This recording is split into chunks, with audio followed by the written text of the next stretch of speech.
उत्तर प्रदेश की योगी सरकार को 4.5 साल के कार्यकाल पूरे हो गए हैं, जिसको लेकर हमारे साथ खास बातचीत करने के लिए केराकत के विधायक दिनेश चौधरी जी हैं। सबसे पहले सर, स्वागत है आपका। 4.5 साल बेमिसाल, किस तरीके से आप लोगों ने कार्य किया, क्या रणनीति थी कार्य करने की, और कितना विकास आपकी विधानसभा में हुआ है? सबसे पहले तो मैं आपको और आपकी पूरी टीम को धन्यवाद देता हूं। जब से भारतीय जनता पार्टी की सरकार बनी है और प्रदेश के मुखिया, उत्तर प्रदेश के विकास पुरुष, जनसंघ माननीय योगी आदित्यनाथ जी मुख्यमंत्री बने हैं, तब से लगातार पूरे प्रदेश में विकास की एक लहर चल रही है।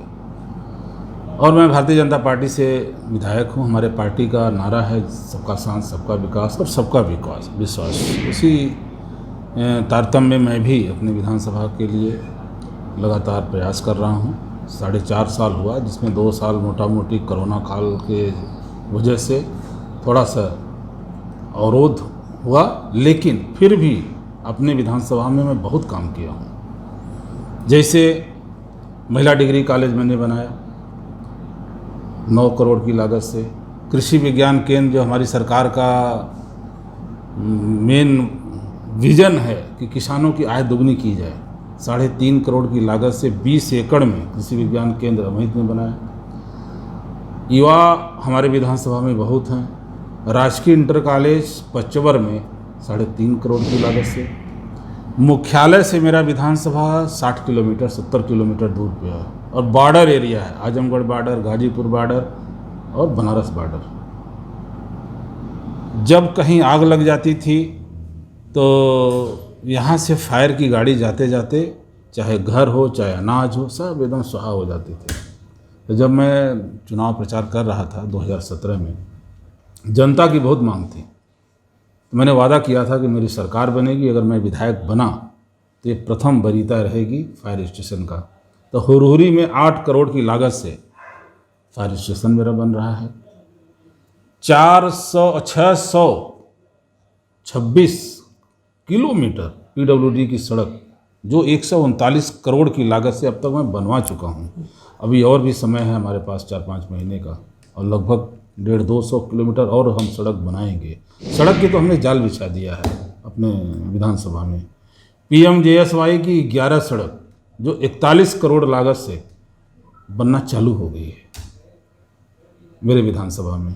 ऐसी बहुत सी योजनाएं हैं, जैसे कि सेतु निर्माण है, बसपा सरकार में पास हुआ था। 5 साल सपा की सरकार थी, सपा के विधायक भी रहे, लेकिन वो जनता से काफ़ी दूर रहे, कभी गए ही नहीं जनता के बीच।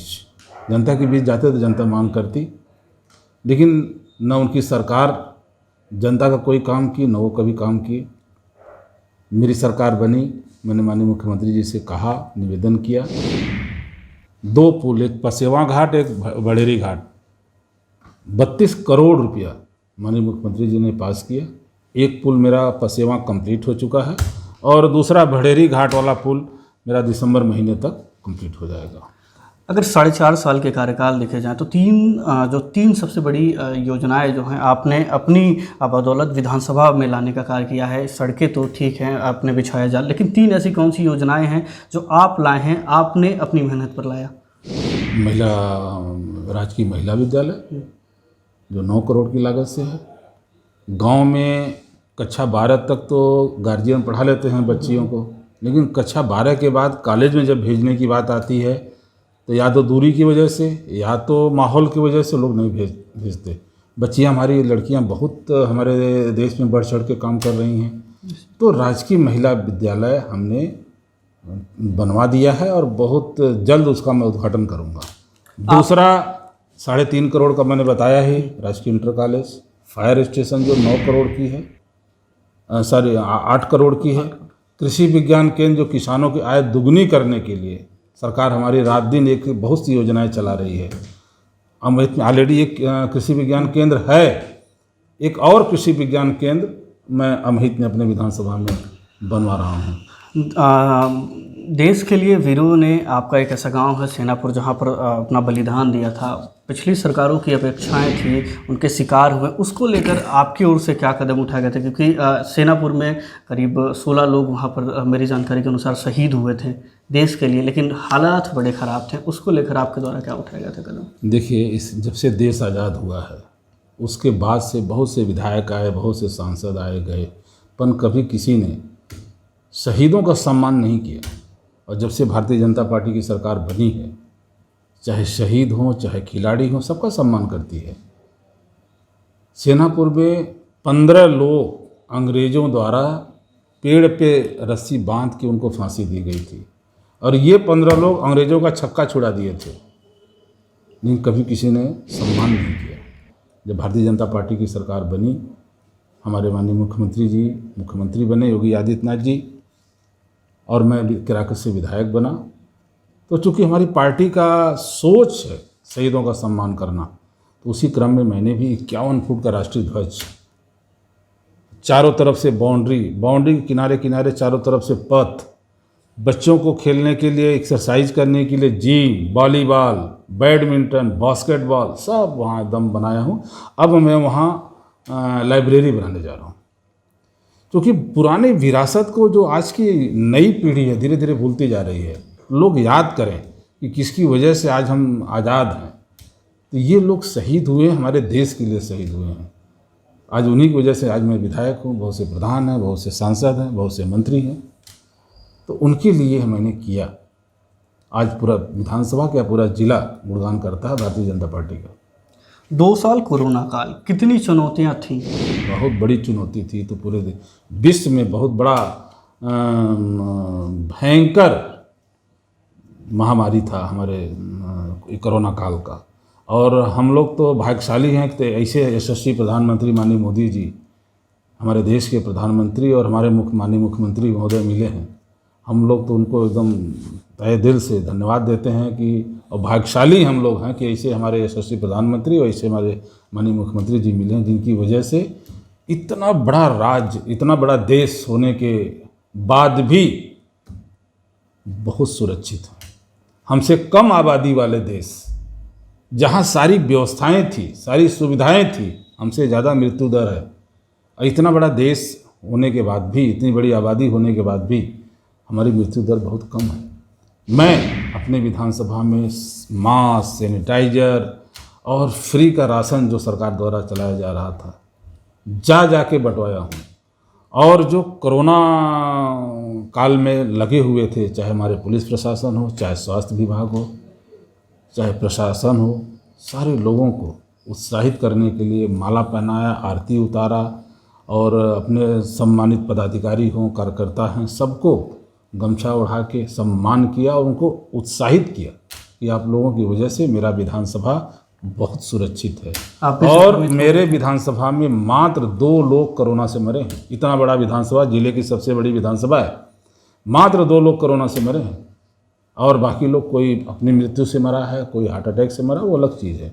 और मैं अपने इसी ऑफिस से नीचे 50 कुंटल गेहूँ माननीय प्रांत प्रचारक जी को बुला के उनके सामने दिया था कोरोना महामारी में। और कोविड-19 में माननीय मुख्यमंत्री जी को 5 लाख अपने तरफ से चेक दिया था। जब देश रहेगा तब तो मेरे रहने का मतलब है, जब देश नहीं रहेगा तो हम अकेले रह के क्या करेंगे। कोरोना काल में माननीय मुख्यमंत्री जी बढ़ चढ़ के हिस्सा लिए। हमारे सभी माननीय विधायकगण, सभी माननीय मंत्रीगण, सारे लोग, सारे पदाधिकारी लोग, सारे कार्यकर्ता लोग बढ़ चढ़ कर हिस्सा लिए। उसकी वजह है कि हमारे कई विधायक, कई मंत्री आज हमारे बीच नहीं हैं।